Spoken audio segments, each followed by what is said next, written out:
rumah tangga Jonathan Frizzy dan Dena Devanka disebut sedang bermasalah. Kabar ini menguat setelah Benny Simanjuntak, paman Jonathan Frizzy belak-belakan soal masalah rumah tangga sang keponakan. Namun, belakangan Ijong sapaan akrab Jonathan secara langsung menegur Benny Simanjuntak. Hal itu diketahui dalam video yang diunggah di kanal YouTube Trans TV Official, Senin, tanggal 21 Juni tahun 2021. Benny Simanjuntak mengungkap bahwa Ijong meminta dirinya untuk tak lagi bersuara ke publik terkait rumah tangganya. Sehingga, ia pun berjanji tidak lagi bicara soal hal tersebut.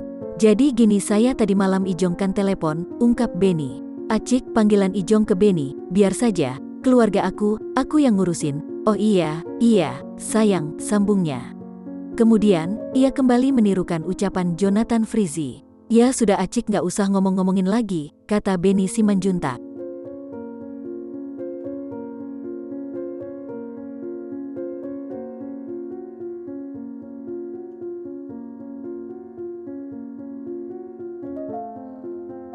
Saya bilang, Acik gak ngomongin lagi. Ya sudah saya tutup close, lanjutnya. Menurut Benny, hal itu adalah permintaan Ijong dan keluarga besarnya.